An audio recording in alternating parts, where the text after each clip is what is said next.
So yun guys, for today's video, kasama naman natin si JM. Ako yung nakaraang video, ako si Prosecutor JM. Ngayon, ikaw yung prosecutor, ako ata yung ano. Criminal ka. Ako naman ata yung inaano ko. Interrogate? Ikaw interrogate ko. So yun, kasama nga natin si JM ngayon. So, i-interviewin lang natin siya kung ano yung pinagdaanan niya. Kung paano siya nakapunta dito sa South Korea. Tagasan ka pala sa Pinas? Sa Pinas, sa Laguna talaga. Pero, yung pamilya ko bago makarating dito, nasa Capiz. Oh, alam ko na sasabihin. Hindi, sa Capiz yung pamilya ko. So, may pamilya ka na sa Pinas?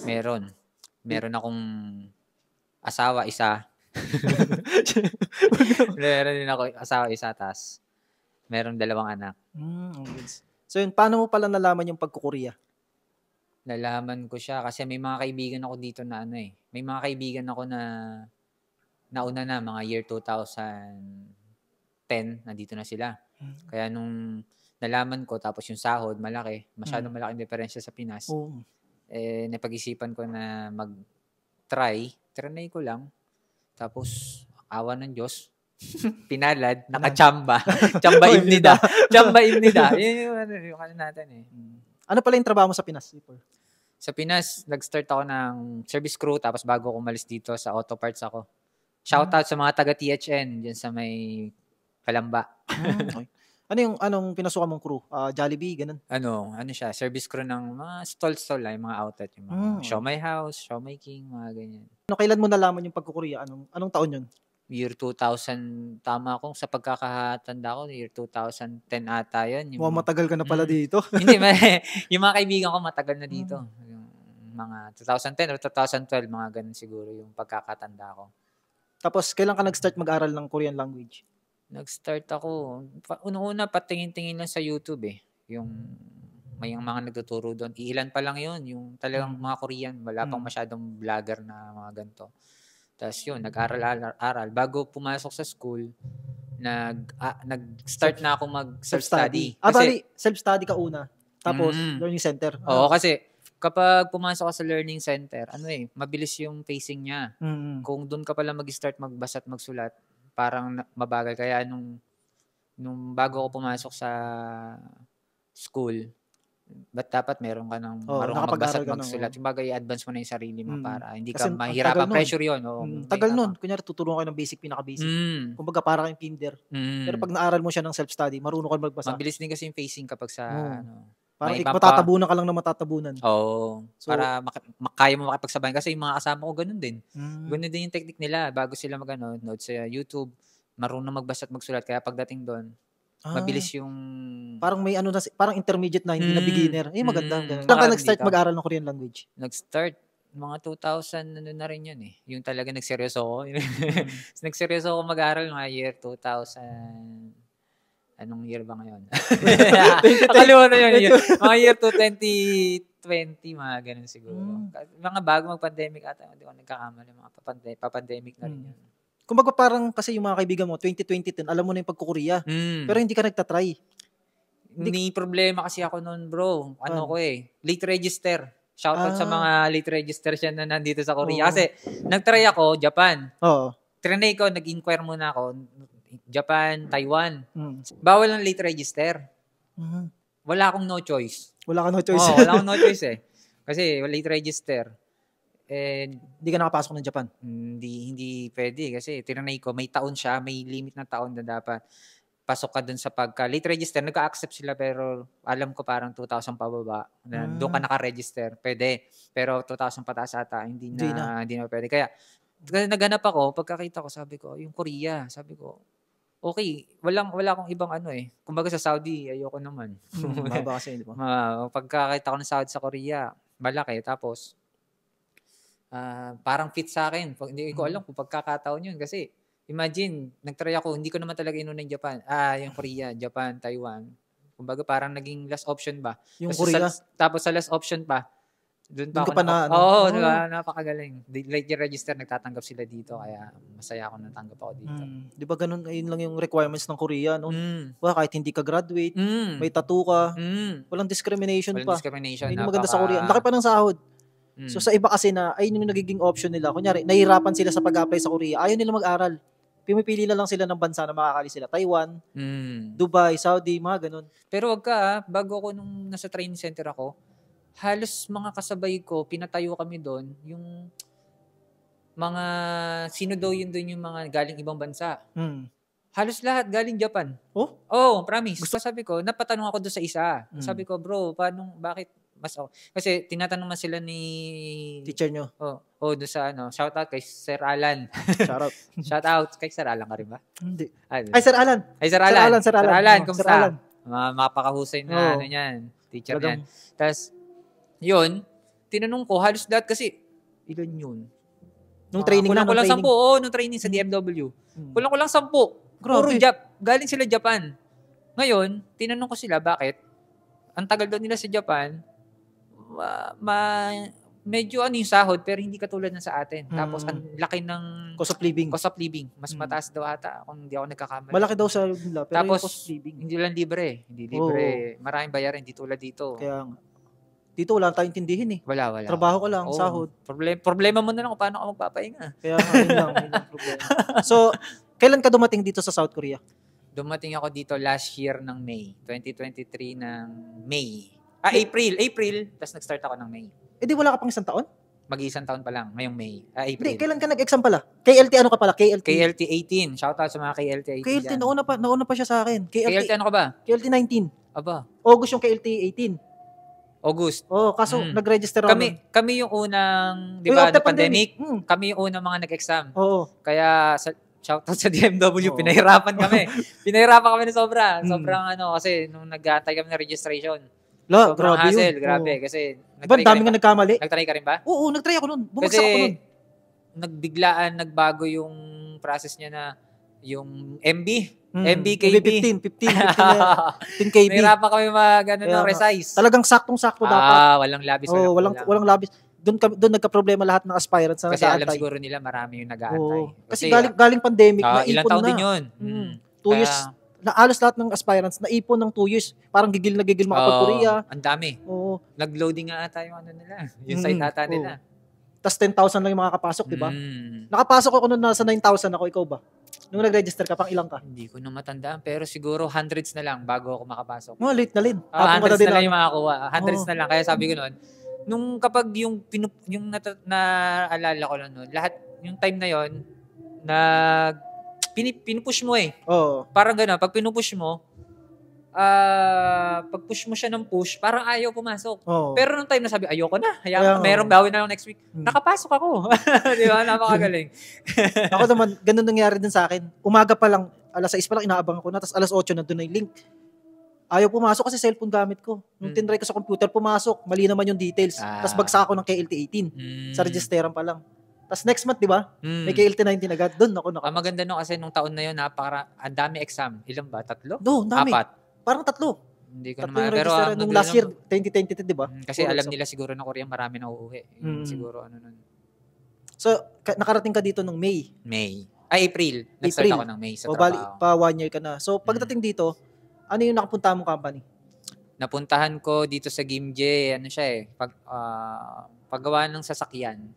Bakalan siya sa sa chassis, nag-grind, nagkakagong. Tapos kung saan Kung saan kayo mapupunta? Hindi, pero talaga pag ang maganda sa amin pag walang OT, walang trabaho, masyadong trabaho, binibigyan kami ng overtime. Oh, kahit walang ano? Oo, Okay. kumaga, one time nun, wala akong gagawin, gusto ko na umuwi ng gabi. Sabi ng leader ko, mag-OT ako. Ang ginawa ko, naglinis lang ako. Oh, ayos. Nagmap lang ako ng 2 hours. Map ka lang pang gabi. Mm. Map ka lang, tapos nung pang umaga ka, magmamap ka lang, magwawalis ka lang. Nalinisan mo na lahat. Oh, wala na. Sabi nung Koreano kasama ko, magpanggap ka dyan, magwalis ka lang. Hindi, Ay, nagwawalis, maganda. yung ang maganda doon, yung winalisan ko na, binawalis ko pa. Sobrang linis na. Oo. Kumbaga, mabuno mo lang yung oras na OT. Oo, ewan ko sa kanila kung bakit. Gusto nilang bigyan yung mga foreigners dito sa amin ng overtime. Di, parang kasi, parang nabababaan sila sa sahod natin. Hindi, siguro. Oh, para sa nila. Mataas kasi yung mataas kasi yung rate nila. Tapos mga benefits nila siguro. Kumbaga, Kaya akala nila, hindi nila alam. hindi nila alam para sa atin. Uy, malaking-malaki na yun. Hindi nila alam. Malaking-malaki na yun. 100,000 na sa atin yun. Kaya nga, malaki na para sa atin yun. Sa pag-apply mo dito sa South Korea, saan ka pinaka nahirapan? Sa pag-apply ko, mahirap yung pera. Financial. Yung pera mahirap kasi nagtatrabaho ko that time. Tapos, syempre, di ba may 1 week na training sa Manila? Nagpaalam ako noon. Kasi, ang iniisip ko, habang wala pa ako, ang iniisip ko kasi, training, hindi pa naman yun aalis ka eh. Kumbaga, may bilang ka pa ng pinakamahaba na ata 1 month mahigit. Ganun. Kaya ang inisip ko, may pamilya ako. Hindi pwedeng makat yung financial. So, ang ginawa ko, nag-leave ako sa trabaho 1 week. After nun, may mga inaasikaso pa. Hindi na ako pinayagan. Sabi, kung hindi pa rin ako papasok, tatanggalin na lang ako. So, sabi ko, isip ko, ayoko i-give up kasi hindi pwedeng masiro eh. Kaya may wala pamilya. May pamilya. Wala naman tayong Buti kung binata. Tsaka ako maiipon. Wala naman ako ipon kasi pag may pamilya ka na, may pamilya ka na ba? In interview? Wala pa. Meron na nag-interview. Wala pa. Sabi ko, kailangan dire-diretso yung trabaho kasi magpapadala tayo. Kailangan tayo lang inaasahan ng pamilya natin. Kaya tinuloy-tuloy ko lang. Tapos, ang nakakatuwa, pagkatapos ng training, weeks lang, nag-announce na rin na paalis na. May date na kayo, tentative date na kayo. Tapos, ang daming gagawin kasi may may swab test pa eh. Dami pang gastos talaga. Wala nang swab test. Tinanggal. Nabalita mo, wala nang swab test. Kaya, yung di gastos na naman. Kinakabahan din ako kasi baka madali ka ba? May mga ganun na napapanood ko, nade-delay daw sila dahil dun sa nag-positive. Kasi, alam mo no, yung parang paalis ka na pero hindi ka pa sure. Nakakagulat nun. Siyempre, ready ka na. Paalis na ako, swab test na ako. Nagpainom na. Yung mga nagpainom na, nag-prepare na yung pamilya mo. Nagbe-despedida na kasi alis ka na. Tapos bigla nag-negative. Di ba, parang nakakapanlambot naman. Kaya awa ng Diyos, nung nag-swab test, meron kaming kasamahan, nag-positive siya. Naiwan. Paalis na yun, ha? Tapos, mas maganda sa amin, paglabas ng result, halos kami maiyak-iyak. Naiyak ka rin ba? Oo. Hindi, kasi sabi mo, this is it. Sabi ko, nung nandun kami hindi ko na maalala yung hospital, sabi ko, Lord, thank you. Kasi, ayun na yung huli. Huli na yun. Huli na yun. Pagka nag-positive ka pa, lahat nung ginawa mo nung unang-una. Made-delay. Kasi, meron daw kasi na nababalita ako na nagsa-swab test, nagpa-positive, yung employer, baka hindi makapaghintay, naghahanap ng iba. Yun yung takot doon. Yun yung takot sa ganung bagay. Kasi, ilang weeks ba nagpapahinga? Kaya mahaba-haba. Kaya sabi ko, kailangan, di ba sabi nila, stay positive? Gusto ko nun, stay negative. Yung time na yun. Negative kami. Nung nagtatrabaho ka na dito, nung mag-start ka na magtrabaho, kamusta naman yung pag-adjust mo? Yung adjustment mo, kamusta naman? Sa adjustment ko, dumating kasi ako dito spring. Spring yun eh. Yung, parang ganito, patapos na yung lamig. Hindi ako sanay sa lamig. Yung kumbaga, yung iba, kasi yung iba, pag nilalamig, dadaan muna sa laman, buto. Akin, balat, diretso buto. Joke lang. Tagos agad. Na ko, kasi yung lamig, bumigla, pero pagpasok ng Korea, grabe, guys, ang bango. Di ba? Bango nung, saka ba, Wasong? Anson? Wasong ako. Wasong. Pagdating ko doon, ang bango. Ang bango nung paligid. Malalaman talaga na yung nature niya. Ang bango. Kaya sabi ko, Korean na to. Tsaka yung lamig, no? Grabe. Pero hindi yun, may kaba ka pa. Kasi may medical pa. Kaya nga. Ang pangit to sa medical, wala kang tulog, wala kang kain. Wala. Diretso na. Pagdating dito, medical agad. Tapos pali-pali pa. Commercial. Green. Anyong. Yeah. Ay. Insan. Yung adjustment ko sobra kasi sa pagkain pa lang sobra na. Puro gulay. Maanghang. Yan. Tsaka yung lasa, iba talaga sa panlasa ng Pinoy. Naghanap na ako adobo eh. Wala akong makita adobo. Sobrang sa klima, sa pagkain, syempre yung culture, mahirap yung... Sa language. Sa language, experience ko lang, kwento ko lang na konti. Tinanong ako. Kasi dun sa tinanong, anyong Irumi mo Oshimika. Irmoya. Pag sabi sa Irmoya, loading ako. Sabi ko, ano nga yun? Kasi yung vocabs ko, hindi, ito balik ako lang. Pagkatapos ko makapasa, hindi na ako nag-aral. Ikaw din, no? Oo, syempre naman. Napasa na exam eh. Ang ano ko sa inyo, pagka tapos yung makapasa, mag-aral kayo. Kasi mukha tayong Mukha dito. tayong tanga dito. Mukha tayong tanga dito. Imagine nyo, alam ko yung irum. Pero yung kasunod niya, irum mo o shimnika. Hindi ka naman tatanungin kasi formal yun eh. Kaya nga eh. Formal na Tinanong formal. ako na mas matanda sa irum moya. Ganun na lang. Irum Irum. moya. Minsan na, irum na lang eh. Irum Sabi ko, naglo-loading ako. Sabi ko, ano yung sinabi nito? Siguro post kami ng 5 seconds. Sabi sa akin ng Koreano, napailing siya. Kaya sabi niya, syempre, simple question yun. Kaya nung time na sabi ko, ay, hindi pwedeng ganito. Yung magmumukha ka bang tanga? Ay, mahirap. Napakasimple lang kasi sinasabi nila. Kumbaga yung kahulugan, napakasimple. Di natin alam. Lalo yung pag-pronounce na. Iba na. Basic yun eh. Nasasama sa basic yun. Ewan ko. Kasi yun, experience ko lang. Kaya sabi ko, dapat nag-aral pa ako. Maraming time eh. Kasi weeks pa naman yun. Hindi ako nag-aral. Parang excited na kasi makadating dito. Kasi akala ko naman, pagdating dito, okay na. Okay na. Parang, hindi pa lang, kailangan matuto pa tayo ng salita nila. Hindi ka dito, no? Kala mo datating ka dito, i-welcome ka pa. Diretso trabaho. Diretso trabaho. Tapos, wala. Kakausapin ka ng Korean. Welcome. Walang ganun. Tsaka alam talaga ng mga Korean, nag-aral tayo. Diba? Hindi sila Alam mag-a-adjust na, bago to. Kailangan. Kaya, yung sa amin kasi, may kuimagay kung tawagin. Yung inano sa tenga kasi maingay. Nag-grind. Tsaka yung ingay ng machine. Hindi rin kayo dagdag pa yun. Oo. Kaya, nagsalita siya, bulol na, mahina pa, loading pa ako. Kaya wala na, talagang nablangko na ako. Kaya, pero ngayon, kahit pa paano? Kahit pa paano nakapag-adjust na kasi. Kasi diba, pag lagi na rin sinasabi, paulit-ulit na lang din. Pero yung iba talaga eh. Iba yung, nag-iiba eh. Nag-iiba rin yung salita nila kasi doon sa books, masyadong malayo. Formal yung books kasi. Pag dito na, yung salita nila, colloquial na. Nauumit na yung mga salita. Nag-iiba. Minsan kinakat na lang nila. Pinapaikli na lang nila. Ngayon, kwadjuwa, kakwa. Kit! Ano nga yung kit? Sabi ko, finish. Kut na lang no? Kut kasi minsan kinasoyo. Kinaso? Kinasoyo? Kinaso? Kut. Kut na lang.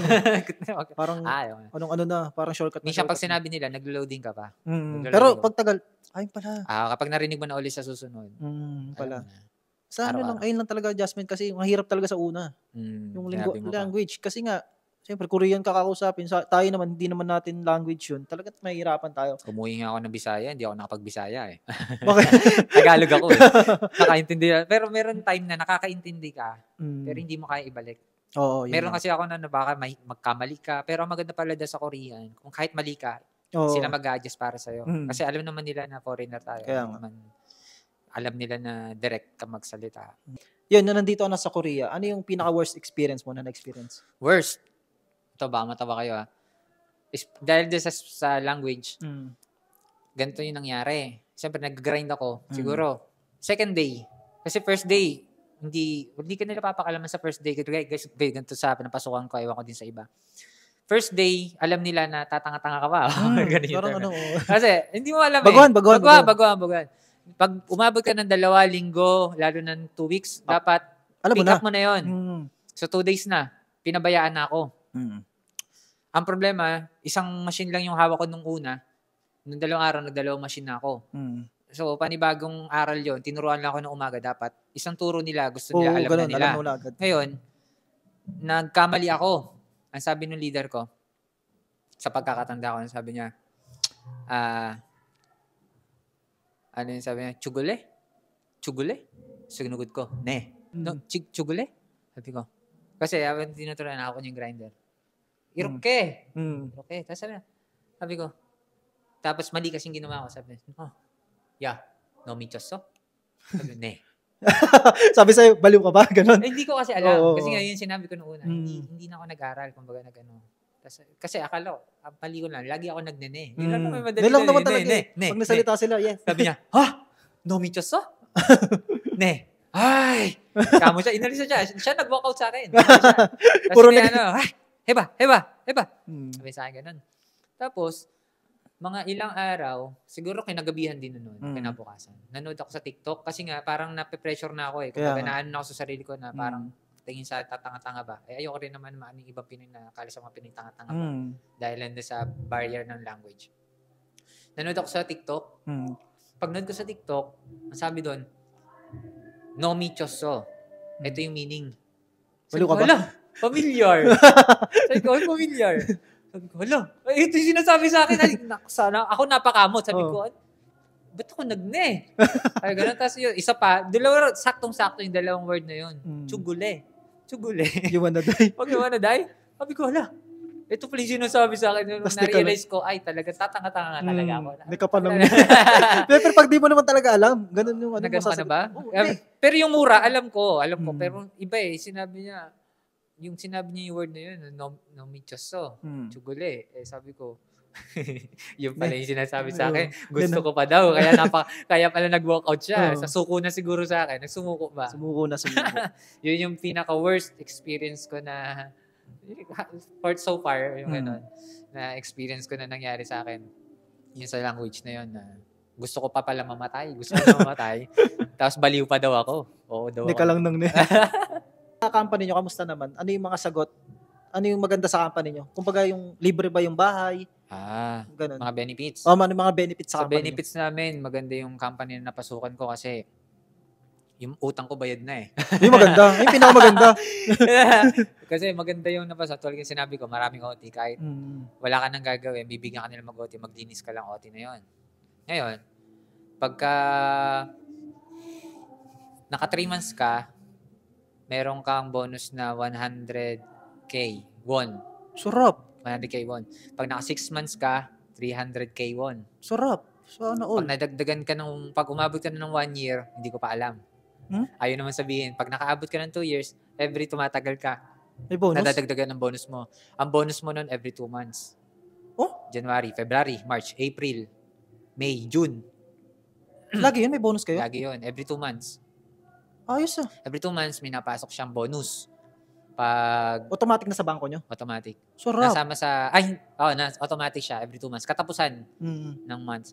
Tapos, yung libre ang pagkain. Umaga, tanghali, hapon. Sarap. Pag panggabi ka lang, doon ka lang mapagastos kasi kakain ka ng hapon. Ay, pwede ka pumunta sa company para makalibre o kain.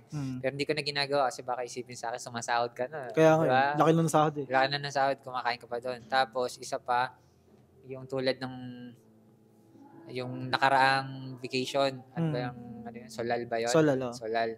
Nabigyan ako ng 600 ba? Parang 600 sa pagkakaalala ko. Sarap. Grabe. Tapos dumating pa yung sahod ko. Nagpatong-patong na, meron pa yung gift set. May gift set pa silang bilihan. Sana all. Ang ganda pala ng company na napuntahan niya. Maganda. Libre din yung Kisoksa, yung dorm namin. Libre lahat. Grabe. Anong company yun? Malipat nga ako doon. Ilgang Desong. Ilgang. Ano yun? Sila Kuya Michael doon din nalipat? Doon din sila naglipat. Magkakasama na kayo? Magkakasama na kami. Bali, ilang oras ang pasok nyo sa isang araw? Yagan-tsugan kami. Night shift, day shift. Pag tsugan ka, mag-start ka ng 8 ang start, pero before 8 nandun ka na.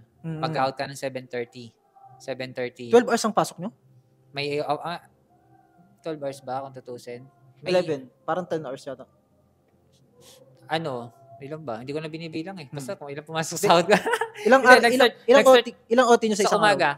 2 hours ata rin yun. 2 hours may 2 hours, mga ganun. Nag-start, papasok ka ng anong oras ba ako napasok? Hindi mo na maalala. Wala, napuyat ako eh. Yan, kakagaling lang sa trabaho. Wala pa nga tulog. OT, 2 hours OT. Yan. Tapos pagyagan, mas malaki kasi night differential malaki. Tapos, ganun din, 2 hours OT. May OT ka rin lagi. Sarap. Ganda pala sa company nyo. Tapos, yung sahod mo, paldong-paldo. Magkano yung sinasahod mo? Pwede ba yun? Pwede. Baka habulin ako mga pinagkukutangan ko. Hindi. Kunyari lang yung kunwari magkano sahod mo? kunwari lang ha. Atin lang. Atin lang. Hindi nakapatayan. Tapos, anong convert? Sa peso? Hindi, dito na lang. Sa Korean won. Bala na sila mag-convert. Nag-average siya ng 3 to 3.3. Pero nung sumahod ako nitong last, kasama yung tax refund, 3.6. Sarap. Kulang ko ng 3.7. Bala na kayo mag-convert nun. 3.6 million. 3.6 Korean won. Sana all, no? Bala na kayo mag-isip. Bala na kayo. Doble ng sahod ko. Magkano pa sahod ko? Ibig sabihin, kung isang buwan ako, 2 buwan mo. Oo, ganun. Ay, lipat ka na sa amin. Ayaw nga ako release eh. Ayaw release. Napamahal na sa'yo yun. Hindi, ayaw. Ginalingan mo. Hindi, ayaw. Ano kasi, Family business. Malaking company kasi. Maliit lang. Hindi, yung sa amin, malaki. Hindi kami nagkakita ni Erwin. Oh? Hindi kami nagkikita. Gusto ko lumipat. Tipid ka na sa amin, sama-sama na tayo. Baka susunod. Tumatanggap pa ng TNT doon. Hindi pwede. So yun guys, ito na yung pinakaswerte sigurong na interview ko na ganun. Ay, grabe. Sahod. Baka anin ako ng mga pinagkakautangan Hindi, all goods lang. Tatakpan ko yung mukha mo, Bobridge. Grabe, libre lahat. Libre pagkain, libre gisuksa. May bonus. Diba? Every 2 months may bonus na natatanggap. Grabe. O, tandaan niyo yung mukha na to. Pag nakita niyo, magmano kayo. Di ba, mag-1 year ka na dito. Ano yung mga na-experience mo dito sa Korea na hindi mo na-experience sa Pilipinas? Marami. Yung sahod. Oo. Yung pera. Magkano ba sahod mo sa Pinas? Sumasahod ako sa Pinas na malaki na 8,000. Grabe. Patayan na yun. Oo, patayan na. 12 wala ka na oras na. rest day nun. Oo, wala na. Pero dito, isang araw mo lang yun. Isang araw lang talaga. Sarap. Isang araw ko lang yun. Kaya, napakalaki. Yun yung isa sa pinaka malaking diferensya na hindi ko na-experience sa Pinas. Sumahawak ako ng magkano naman dito. Compare mo naman doon. Kabaga, pagtrabahuhan ko ng hindi na ako matulog sa Pinas sa pagtatrabaho, hindi pa rin nakabot dito. Malaking diferensya. Yun yung pinaka. Tapos yung ano niya, sabagay, hindi ko naman naikot ang Pinas. Tama. Pero hindi ko pa rin naikot ang Korea, pero nakarating ako ng Seoul. Marami mga tourist spot. Punta mo na. Hindi pa lahat eh. Pero kahit na. Sama mo minsan. Susunod. Grabe yung tourist spot nila dito. Maganda. Ano yung mabibigyan mo advice sa mga aspirants na gusto mag-Korea? Mag-aral kayo mabuti. Para 3.6 din sahod. Mag-aral kayo mabuti. Tapos, syempre, samahan nyo palagi ng dasal. Kapag sinamahan nyo ng dasal, mapupunta kayo sa tamang tao. Sa tamang lugar. Mapupunta kayo sa tamang lugar na dapat nyo mapuntahan. Kasi ang hiningilin ko lang naman kay Lord, tama lang eh. Pero binigay niya sa akin sobra. Grabe, binigay sa'yo sobra. Tapos, pag pumasa kayo, huwag kayong titigil mag-aral. Mag-aral pa rin kayo. Kasi, baka magaya kayo sa akin. No michos so. Tsubule. Ne ka pa rin. Yan yung tapos minumura ka na. Nagne ka pa. Hindi mo pa alam. Tapos, para yung instruction kasi nila, yung instruction kasi nila, nagbibigay sila instruction. Depende kung sasamahan nila sign language. Pero pag sinamahan ng sign language kasi may inis na sa'yo, magkakaproblema. Yun yung pinakauna, mag-aral kayo mabuti. Huwag kayong tumigil pag-aaral. Huwag kayong titigil magdasal. Isa pa, pag nakapasa na kayo, huwag na kayong konsansa kasi may medical. May higit na medical. Kasi sa amin, merong yearly medical. Sa company nyo, no? May Lahat yearly, naman. Annual. Kaya dapat ingatan yung sarili. Ganyan. Tapos, tatagan nyo yung loob nyo. Hindi pwede mahina ang loob. Sanayin nyo sa Pilipinas. Sanayin nyo na murah-murahin kayo. Pero hindi naman lahat. Hindi ko naman nila lahat. Meron naman mga company na hindi. Pero madalas ganun daw. Kaya tatagan yung sarili, yung homesick. Kasi mag-iibang bansa kayo, dapat alam nyo na yung pupuntahan nyo. Alam nyo yung... Handa dapat. Handa ka dapat. Handa yung isip mo, yung emotion mo, yung katawan mo, ihanda mo sa lahat. Kasi taon naman dito, tapos uuwi ka lang sa Pinas, weeks lang. Weeks, di ba? Mas mahaba pa rin panahon mo dito. Minsan, kung iisipin mo, pag natatrabaho ka na, gusto mo na umuwi. Pero parang ayaw mo pa. Gusto na naisip mo, pero katawan mo... gusto na ng katawan mo, ayaw pa naisip mo kasi kulang pa. Kasi kung laki ng sahod, kailangan ma-maintain natin. Bago ka umuwi, dapat stable na. Stable na yung sa Pinas. Kaya sa mga nagbabala pumunta sa Korea, galingan nyo lang. Tapos yun yung lagi. Magdasal tayo palagi sa taas. Yun yung pinaka-the best doon. Kasi kahit marami kang vocals sa isip mo, kung wala ka naman Diyos, kung ang hindi para sa yun, ayaw pa ng Diyos, hindi mangyayari. Last question, sino yung naging inspirasyon mo sa pag-Korea? Ano ba yan? Yung movie? Tropa ko? Hindi, sino yung inspirasyon mo?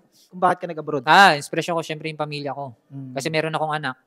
Iniisip ko pa noon yung future niya. Kapag yung future na napapansin ko kasi, ang sahod ko na 8,000, di sapat. Kulang pa, may utang pa. Kaya sabi ko noon, kailangan ko mag-Korea for the future kasi hindi naman tayo habang buhay malakas. Hanggat malakas tayo, gamitin natin para sa pagtatrabaho. Tapos pag hindi na yung parang gusto man nang mag-retiro, stable ka na, doon ka na sa duyan-duyan. Tapos makapi-kapi ka. Diba? Tapos, makapal na yung bulsa mo. Madapat. Inaanak, kanino ka?